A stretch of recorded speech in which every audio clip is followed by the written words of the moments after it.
ओडिशा की राजधानी भुवनेश्वर के Kalinga institute of industrial technology के हॉस्टल में एक नेपाली छात्रा की खुदकुशी के बाद बवाल मचा हुआ है। इस घटना के बाद यूनिवर्सिटी कैंपस में प्रदर्शन कर रहे नेपाली छात्रों को जबरन हॉस्टल से बाहर निकालने का मामला सामने आया है।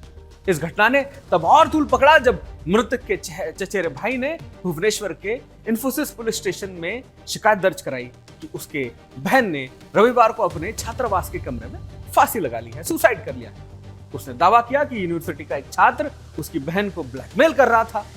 मृतकों की पहचान प्रकृति लामलस के रूप में हुई थी। इस बात के सामने आने के बाद नेपाली छात्र उग्र हो चुके हैं। उन्होंने इंसाफ की मांग करते हुए प्रदर्शन शुरू किया है। इसके बाद किट ने कई नेपाली छात्रों और छात्रावास से बाहर निकाल दिया है। उनकी यात्रा की कोई व्यवस्था किए बिना उन्हें कटक रेलवे स्टेशन पर उतार दिया है। वहां छात्रों ने दावा किया, हमारे पास भोजन, पानी या ट्रेन टिकट खरीदने के पैसे नहीं। पूरा मामला इस रिपोर्ट के माध्यम से देखिए।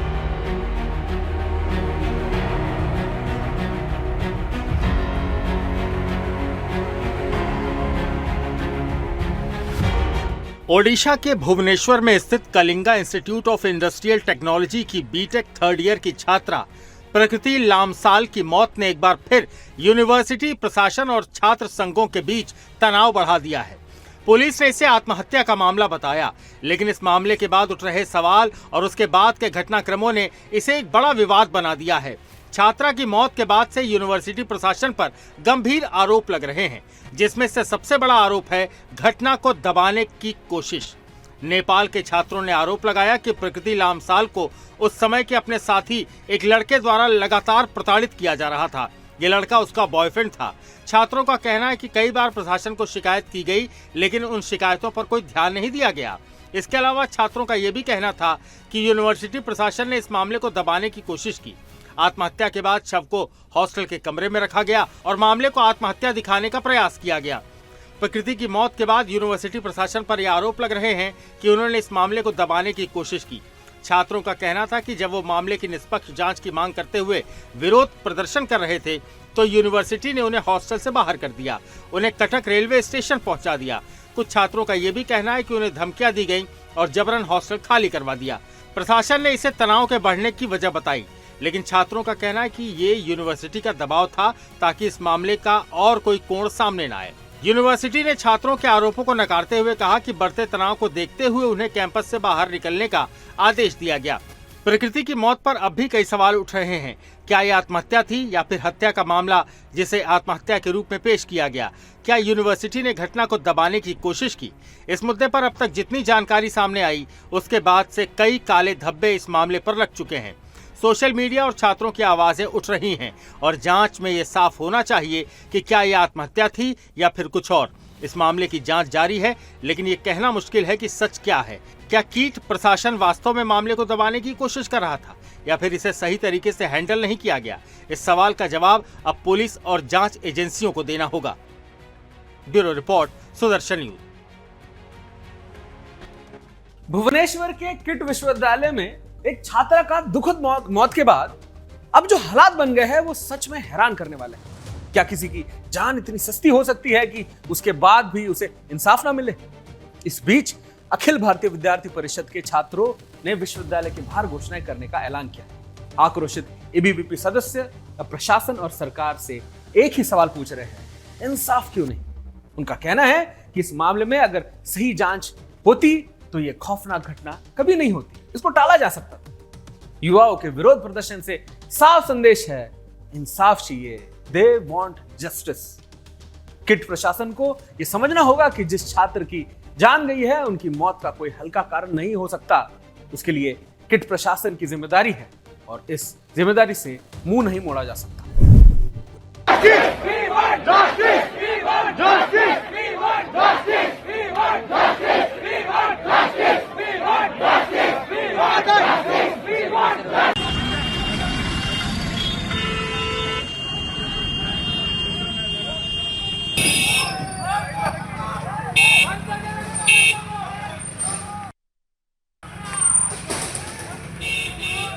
अब बात करते हैं उन नेपाल के छात्रों की जिन्होंने इस घटना के बाद विरोध प्रदर्शन शुरू किया है।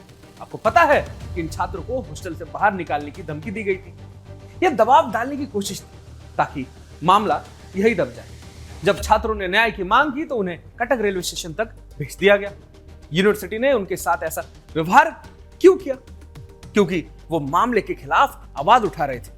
वीडियो में एक महिला अधिकारी छात्रों को धमकाते हुए देखी जा सकती है, ध्यान से देखना आप इसे। वो कहती है कि अगर तुम में से कोई हाथ दिखा तो मैं अनुशासनात्मक कार्रवाई आपके ऊपर करूंगा।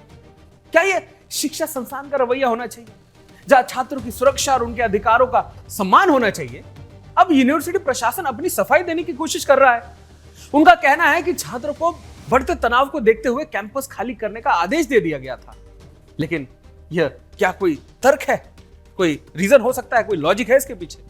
जब प्रशासन खुद ही इस मामले को दबाने की कोशिश कर रहा था, यह स्पष्ट है कि किट प्रशासन के रवैये ने इस पूरे मामले को और जटिल बना दिया है। जब छात्रों ने मामले की निष्पक्ष जांच की मांग की तो क्या यूनिवर्सिटी ने उन्हें दबाने की कोशिश की? क्या यह लोकतंत्र और विश्वविद्यालय के मूल्य का उल्लंघन नहीं है? यह सवाल अब पुलिस और जांच एजेंसी से उठता है कि क्या सच में ये आत्महत्या थी, ये सुसाइड था, या फिर ये किसी और रूप में प्रस्तुत करने की कोशिश की गई थी। किट प्रशासन को इस पूरे मामले में अपनी भूमिका स्पष्ट करनी होगी। 40,000 बच्चों को मुलाकाती खिला रहा है, पढ़ा रहा है, फ्री में बिठा के। तुम्हारी कंट्री का उतना बजट होगा, उतना बजट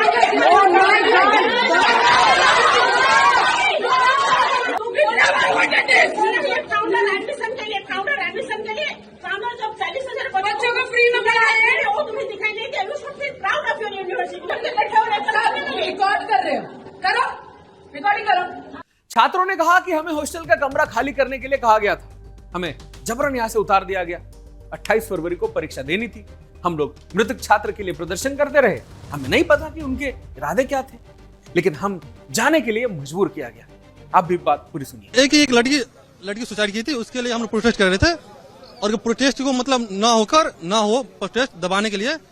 अब दबाने के लिए उनको लोग क्या मन सकते थे हमको नहीं पता, पर हमको जबरदस्ती निकाला गया हॉस्टल से, और हॉस्टल से निकाला गया। अभी ट्रेन भी फिक्स नहीं है, ट्रेन कब आएगी कब जाएगी, हमारे पास पैसा भी नहीं है।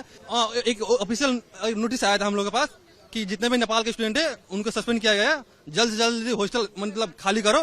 वहीं और जो कल एक लड़की सुसाइड की थी नेपाल से, वो उसके सुसाइड हुआ है, मर्डर हुआ है, वो उसी के हम लोग खोजी पूछी कर रहे थे, क्यों हुआ, कैसे हुआ, वो सब के बताने के लिए हम लोग गए थे। ठीक है, IRO हमारा ऑफिस है, इंटरनेशनल ऑफिस IRO, वहीं गए थे हम लोगों का। वहाँ से भी मतलब बहुत कुछ किया, कुछ भी नहीं सुनाई दिया हम लोगों को। तो वहाँ से आए हम लोग, रात भर वहीं पर बैठे, हम लोग वहाँ पर बैठे, धरना दिए, कुछ भी सुनाई नहीं हुआ। वहाँ से हम लोग को धक्का मार के रोड से हॉस्टल पठाया गया। हॉस्टल से भी धक्का मार के हम लोग का बोला पैकिंग करो, यहाँ से जल्दी 1 घंटे के अंदर में निकलो, जल्दी से जल्दी।